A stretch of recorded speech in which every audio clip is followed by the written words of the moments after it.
Hey there, future homeowners. I'm Paige Williams, and welcome to the Homebuyer Negotiation Workshop. I want to be your go-to real estate expert for Louisville and surrounding counties. First off, congratulations on taking the first step towards homeownership.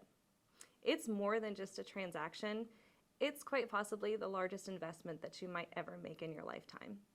Andrew Carnegie said that more millionaires are made through real estate than any other investment. And I'm glad that you're entrusting me with yours. As a homebuyer, having a real estate agent by your side is crucial.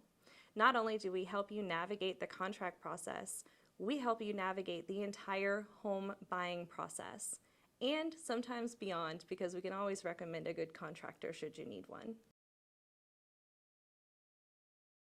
And we begin the process with financing. You wouldn't go Black Friday shopping without your wallet. Well, shopping for a home is similar. You shouldn't go shopping for a home before you get your pre-approval. And speaking with a lender and working with one of our trusted lenders or someone that you trust is absolutely essential in the beginning phases. The lender can help find the right type of loan for you, whether that's a first-time home buyer with a low down payment, maybe a conventional product. For our veteran buyers, there's a great VA loan for you. Maybe you need down payment assistance. There are lots of loan options, and it's essential that you work with someone who can go through and find the best loan that's working for you and your family. Now that we know your buying power, we can start shopping for the perfect home for you and your family. That starts with a simple search from the MLS that I can set up for you. I do it as an ASAP search, and it's really a button that I can pick. And what that means is that if a house that fits your criteria hits the market or comes back on the market or price drops into your range, you're going to get an email from me right away. A lot of agents use a form called an exclusive buyer's agreement. And what that means is it establishes the relationship that you have with your buyer's agent. That agent represents you, they don't represent the seller. That agent works for you and negotiates on your behalf. Signing the agreement basically just says that you're going to work with that agent as well. That you're not going to pick up the phone and call the phone number on a sign that you see, or you're not going to click a link on Zillow and talk to a different agent, or buy a house in an open house from the agent that's sitting there. So I like to think of an exclusive buyer's agreement like a loyalty agreement. I'm going to give you 150% of my time and energy and everything I have to make this transaction great for you. I just expect loyalty in return. So now that you've got your financing secured, that we have our partnership solidified, and we have your ideal home search set up for you in the MLS, it's probably time to take a tour of some homes. The market is constantly changing, and right now we're in a seller's market. What that means is there are less listings than there are buyers.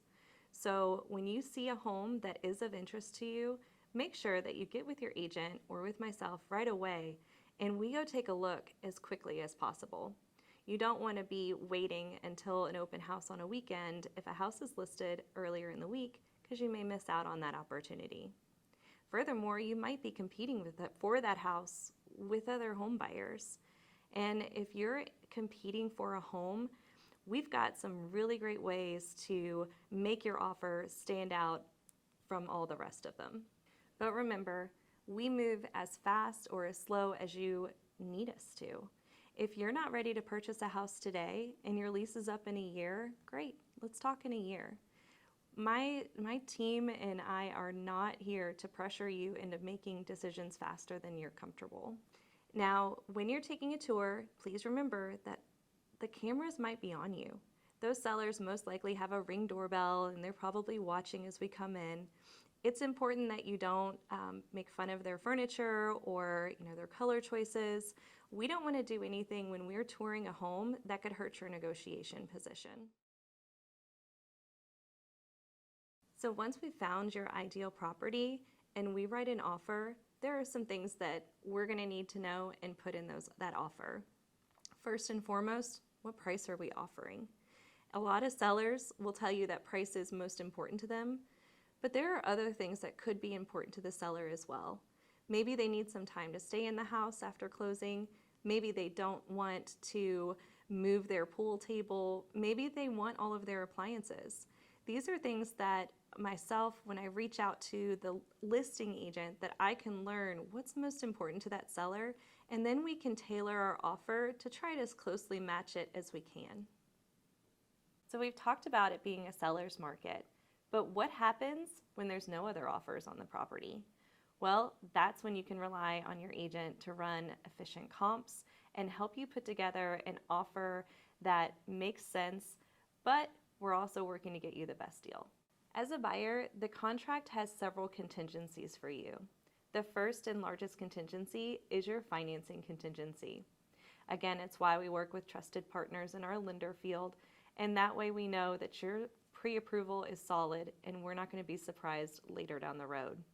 But a financing contingency is in place because if you can't get your loan or your loan is denied, then the contract is null and void and you can get your earnest money back. The second contingency for a buyer in a contract is inspections. Now, during your inspection period, you can do inspections on a home for any reason and at a time agreed to by all parties. A home inspection is the most common form of inspection, but there are other inspections that you may want to get on the property, like a septic inspection or a sewer line inspection, a termite inspection, or a chimney or fireplace inspection, But there's lots of inspections that you can get on a property, and your agent can help guide you through choosing the right inspection so that way you're not paying for something you don't need on that property. During your inspection period, if the inspection reveals something that you as a buyer are uncomfortable with, you do have the right to terminate as long as we've written it that way in the contract. And at that point, you could terminate the contract and receive your earnest money back. However, more commonly, we negotiate repairs with the seller on the home. And if we can't negotiate repairs, sometimes we can renegotiate the purchase price to get you some money off the house for those repairs for you to do in the future. The home inspection is both an exciting and gut-wrenching period of time because the home inspector is in the attic, he's in the basement, he's testing every outlet, opening every door and every window. And you're going to receive a 60-plus page report of every screw that's loose in the home. This is not a time that we go to the sellers and we ask for upgrades. If the seller wanted to add an upgrade or do a new improvement to the house, they would have done it while they lived there. This is a time that we're looking for safety, security, and structural issues. The big issues that would affect your family if you were to move into that home tomorrow. There are contingencies like a house to sell or a house to close. Maybe you've got property that you need to sell before you can purchase the next one, or maybe you have a property, maybe it's in another state or here locally, and it's under contract and we have to have that property closed before you can proceed with the purchase of this house. So contingencies are not always inspections and financing. Contingencies can come up in other forms too. The next contingency that a buyer has in the contract is the appraisal contingency. The appraisal contingency, if you're getting a loan, guarantees the lender that the property you're purchasing and that they're financing is worth what you're purchasing it for. If the appraisal comes back higher than the purchase price, well, congratulations, like you just got instant equity on the property.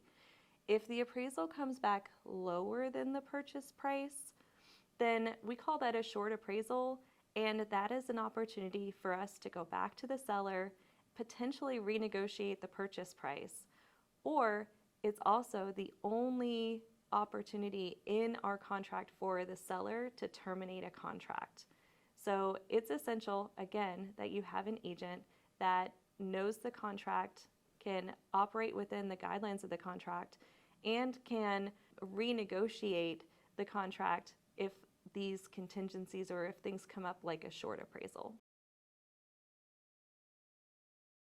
Earnest money or good faith money, that's money that you put held by title or escrow or one of the brokers in the transaction, but it's money that you put down initially in the beginning phases, showing that your offer has some good faith behind it and that you've put some money with that offer.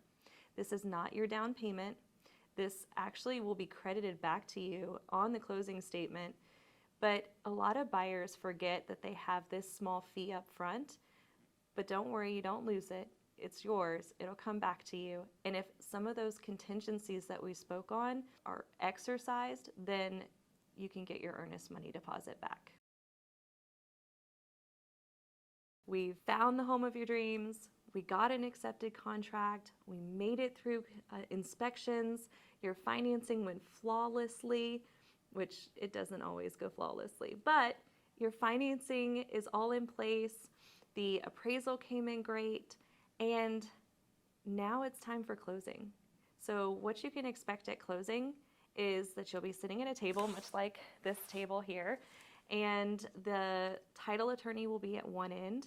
The sellers are usually across the table from you, and you're signing all of your loan documents and the mortgage and the note and the deed, and it's a pretty thick stack of paper, but it's all official documents that make that home yours.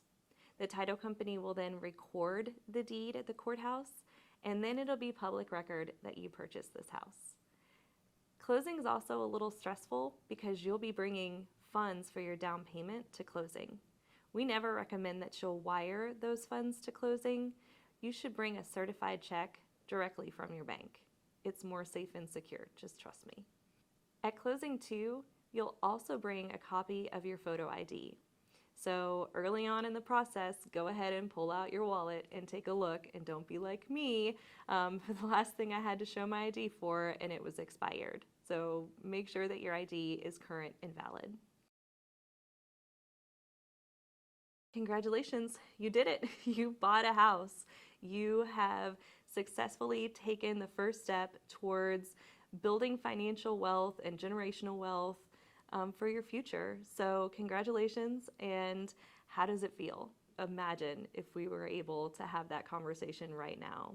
I know it seems like a lot, and I know that buying a house can be very overwhelming. So having a trusted agent that's by your side to guide you through so there's no surprises really makes all the difference in the world. So if you're out there and you're thinking about purchasing a home, make sure that your first call is to a trusted real estate agent who then can help guide you to a trusted lender and then can help you formulate the best offer so that you can get the home of your dreams. Thank you so much for attending our home buyer negotiation workshop and what to expect when purchasing a home. If you have any additional questions, you can click on my Calendly link and book a Zoom call with me directly.